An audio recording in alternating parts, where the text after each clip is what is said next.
En acción de gracias, mi hermana se levantó, golpeó su copa y anunció como si aceptara un premio. Mamá y papá me firman la casa. Emily no recibe nada. La sala estalló.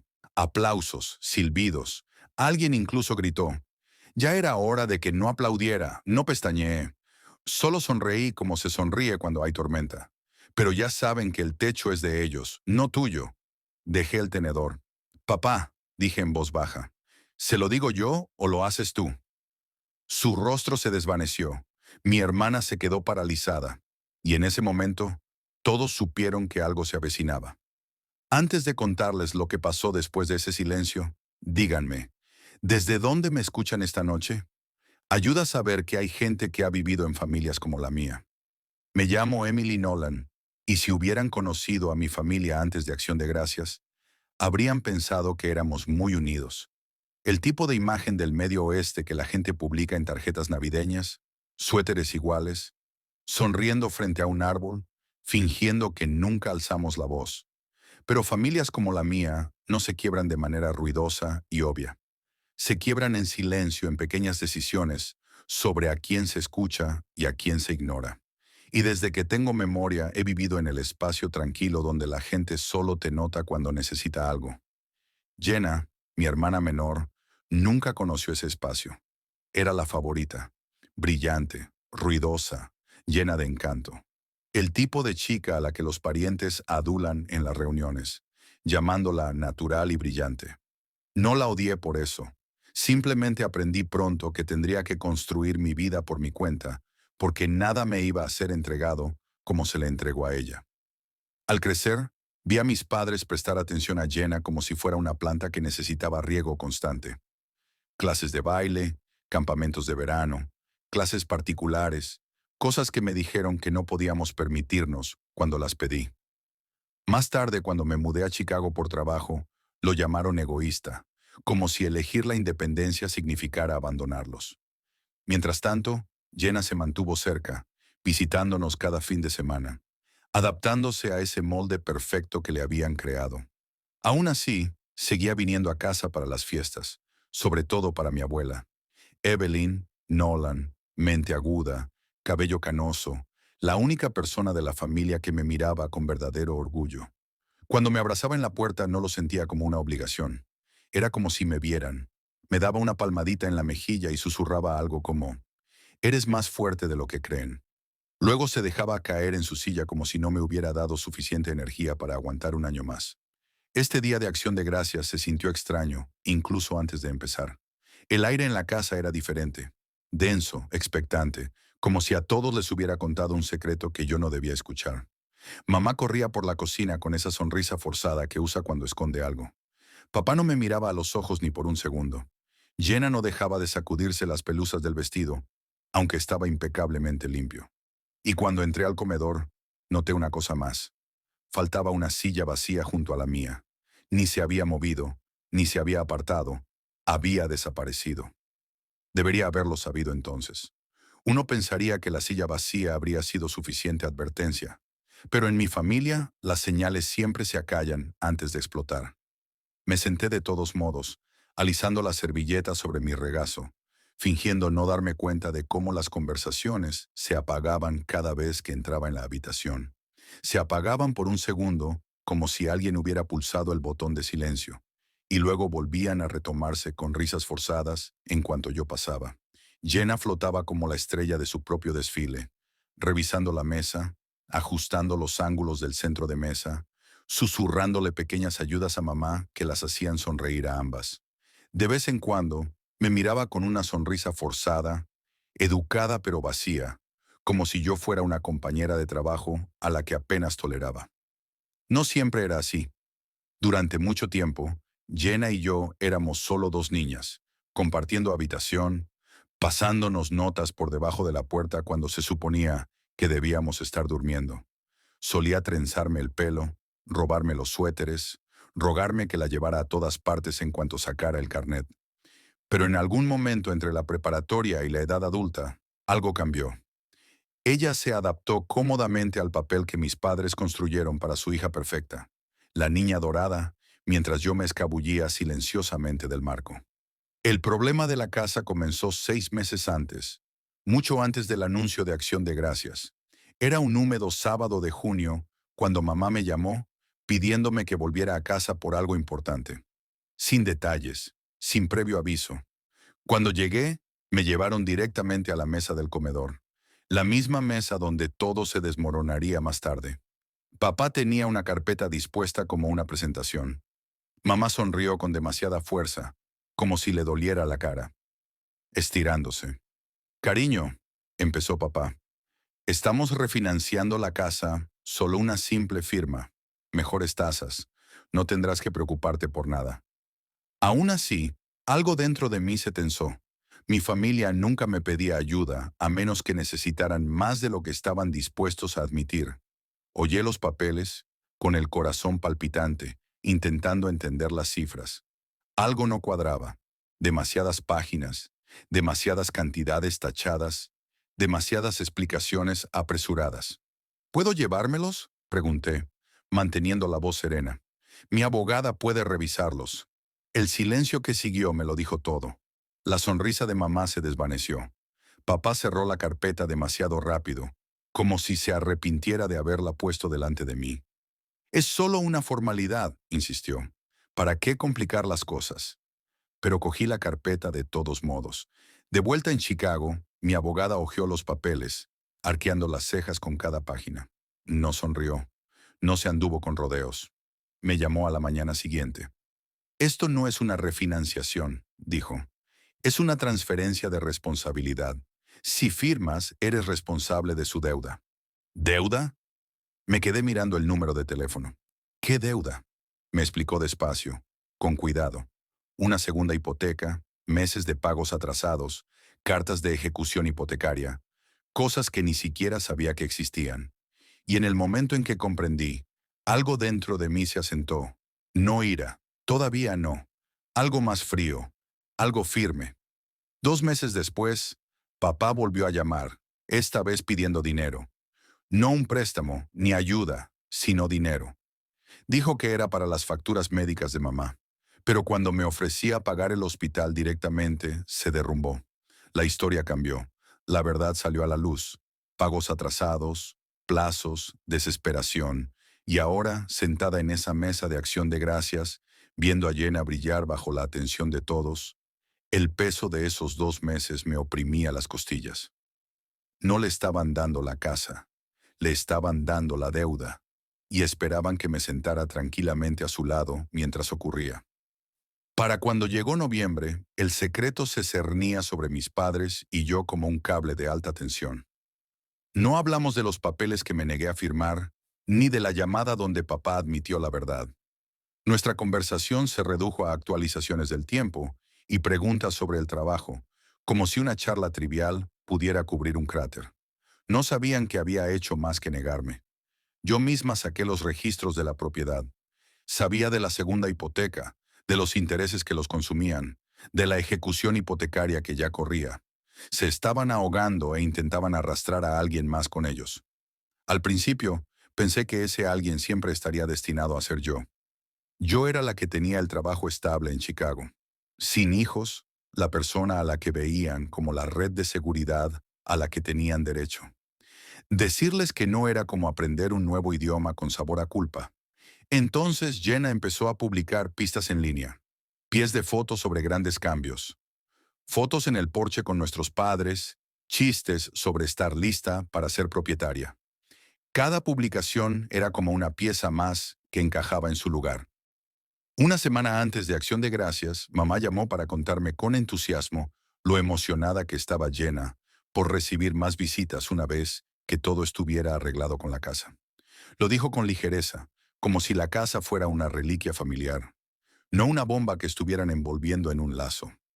Esa fue la noche en que dejé de esperar que la arreglaran solas. Fui a mi escritorio, saqué una carpeta y comencé a llenarla. Copias de pagos atrasados, avisos, las páginas de resumen que mostraban exactamente lo llenas que estaban. No planeaba humillarlas. Planeaba asegurarme de que nadie pudiera decir que no sabía en qué se estaba metiendo. La mañana de Acción de Gracias, regresé con esa carpeta en mi bolso y un nudo en el estómago. Una parte de mí todavía quería creer que me llevarían aparte, que admitirían que el plan había ido demasiado lejos. En cambio, mamá me recibió en la puerta con un fuerte abrazo que olía a perfume y tensión. «Estás hermosa», dijo. «Jenna se va a alegrar mucho de que estés aquí». La forma en que dijo Jenna, no, nos lo contamos todo. Dentro, el comedor estaba listo. Hojas extra en los vasos de la mesa iluminaban todas las sillas ocupadas menos la mía. Mi abuela me miró desde su sitio habitual y me hizo un pequeño gesto de asentimiento, como si supiera más de lo que decía. Al sentarme, mi mano rozó el borde de mi bolso. Papel contra lienzo, a prueba de negaciones. Si iban a convertir esta cena en una función, ya estaba harta de hacer de extra silenciosa. Cuando mi hermana se levantó de su asiento y golpeó su vaso, ya sabía que estaba a punto de ver levantarse el telón de una función que habían ensayado sin mí. Jenna estaba allí, radiante, con el pelo perfectamente rizado, el collar que le regaló nuestra abuela, reflejando la luz como si hubiera sido elegido específicamente para el momento que estaba a punto de robar. «Mamá y papá me firman la casa», anunció, con la voz tan viva que se oyó en cada plato y cada vaso. Emily no entiende nada. La sala estalló en llanto antes de que terminara de asimilar el significado.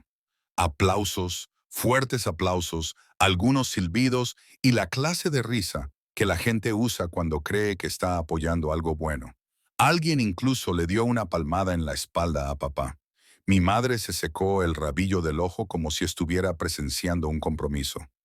No toqué mi vaso, ni siquiera parpadeé. Solo miré a Jenna y sonreí. Ni amplia, ni cálida, la clase de sonrisa que soporta el peso de todo lo que aún no estás diciendo. Entonces bajé el tenedor en mi plato y le pregunté a papá, ¿se lo digo yo o lo haces tú? El efecto fue instantáneo. Fue como si mis palabras cortaran un cable. La habitación se sumió en un silencio tan pesado que podía oír el tic-tac del radiador. La mano de papá resbaló. Su tenedor golpeó el plato con un ruido metálico que resonó. La expresión de Jenna se contrajo. «Dinos qué». A nuestro alrededor, los familiares se inclinaron hacia adelante, oliendo el drama. Mi abuela exhaló bruscamente, como si hubiera estado esperando a que alguien, a cualquiera, dejara de fingir que todo estaba bien. Metí la mano en mi bolso, saqué la carpeta y la puse delante de mí. No la abrí todavía. Simplemente la dejé allí, como una amenaza silenciosa. Antes de celebrar que Jenna haya conseguido la casa, dije con calma, probablemente deberías saber en qué estado está. Papá intentó recuperarse. Emily no está. ¿Por qué no?, pregunté. ¿No te dio vergüenza cedérsela sin contarle la deuda? Las miradas se volvieron. Las conversaciones se apagaron. Jenna se tensó como si alguien la hubiera tensado. «¿Qué deuda?», exclamó. Finalmente abrí la carpeta. Una pila de facturas y avisos de vencimiento nos miraban fijamente. Pasé una página por la línea de resumen en negrita. «Están atrasados en los pagos», dije. «En 2 hipotecas. La segunda se sacó sin avisar a nadie. Faltan meses para la ejecución hipotecaria, tal vez semanas». Mi madre se llevó la mano a la boca. Papá se sonrojó. Jenna parpadeó como si le hubieran dado una bofetada. «Eso no es cierto», dijo, alzando la voz. «Me lo habrían dicho». «¿Te dijeron?», pregunté con la mirada fija en ella, «que la casa tiene más de $100,000 en deuda, que si firmas esos papeles, eres responsable de cada pago atrasado y cada penalización». Algo se quebró en su expresión. La duda se apoderó de ella. Papá lo intentó de nuevo. «Estás haciendo que esto suene peor de lo que es, Emily. Nos estamos encargando». «¿Y tú?». Levanté otra página, porque esta dice que el banco no está convencido de que estés manejando nada. Se abalanzó hacia adelante como si pudiera arrebatarme el papel de la mano allí mismo, delante de 20 testigos. Lo retiré antes de que pudiera tocarlo. «Para», mamá suplicó. «Por favor, no hagas esto hoy». «¿Por qué no?», pregunté. «Tú elegiste hoy». Los familiares empezaron a moverse en sus sillas, algunos incómodos, otros con una curiosidad renovada, algunos abiertamente furiosos por ser incluidos en este espectáculo para el que no estaban preparados. Mi tía Diane fue la primera en hablar. Daniel, dijo bruscamente, ¿es cierto? Papá no respondió, apretó la mandíbula con tanta fuerza que pensé que se le rompería. Mamá hundió la cara en la servilleta. Jenna los miró a ellos y a mí, pero ellos dijo que la casa era mía. Nunca fue un regalo, dije en voz baja. Era una vía de escape para ellos. Necesitaban a alguien que cargara con la deuda. Primero, intentaron engañarme. Cuando eso no funcionó, te eligieron a ti. Jenna se quedó paralizada con su vestido de lentejuelas, temblando. Su prometido, Tyler, se inclinó. Se apartó un poco de ella, como si no estuviera seguro de si debía relacionarse con algo de esto. ¿Está mintiendo?, preguntó. ¿Mis padres?, sollozó mamá. Papá no levantó la vista. Eso fue suficiente. Tyler echó la silla hacia atrás y se levantó. Me dijiste que la casa estaba pagada. Dijiste que tendríamos un nuevo comienzo. Jenna se acercó a él, pero él retrocedió. ¿Esperas que yo? Dijo, con la voz temblorosa entre la ira y la incredulidad, para empezar una vida en un barco que se hunde. Tyler, por favor, negó con la cabeza. No voy a casarme con esto.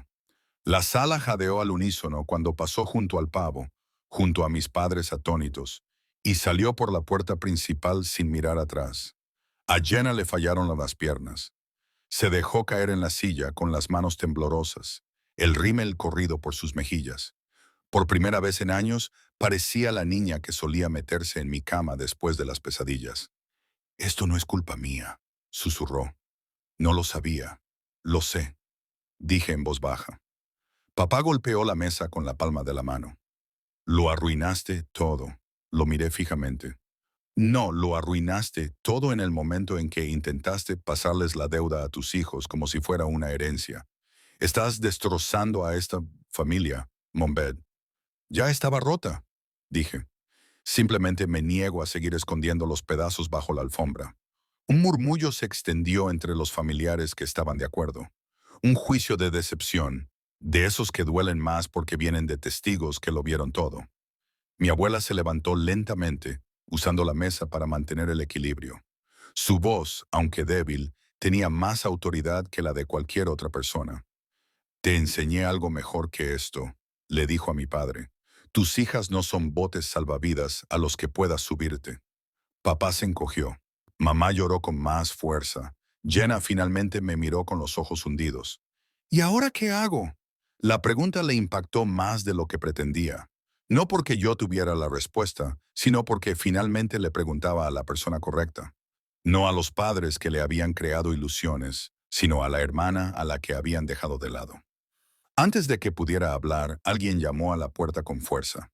Todas las cabezas se giraron. El golpe se volvió más fuerte. Papá frunció el ceño cuando la puerta se abrió y una mujer entró. Traje sencillo, placa sujeta al cinturón, expresión tranquila e indescifrable. Señor y señora Nolan, preguntó, necesito hablar con ustedes sobre los registros de su hipoteca.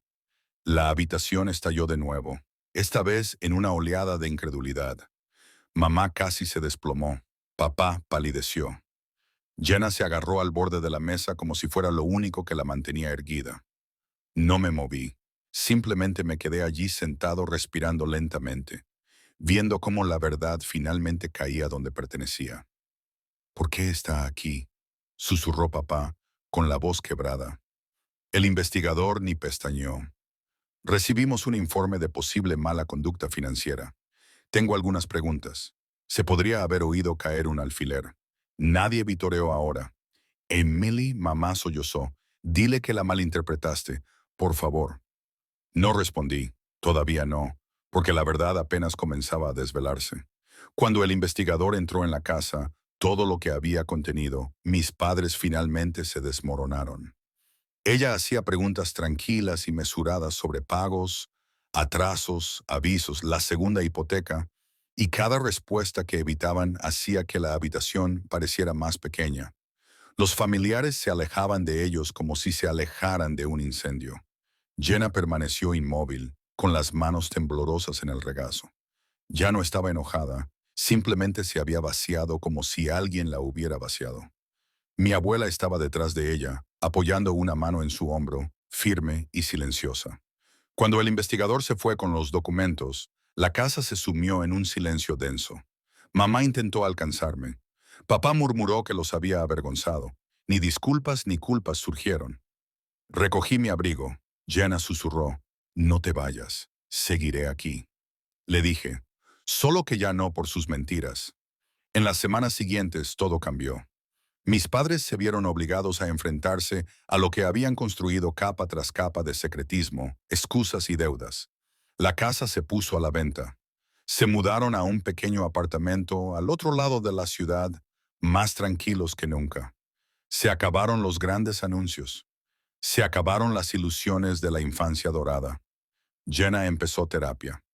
Me llamaba a menudo, a veces para llorar, a veces solo para sentarse en silencio al teléfono.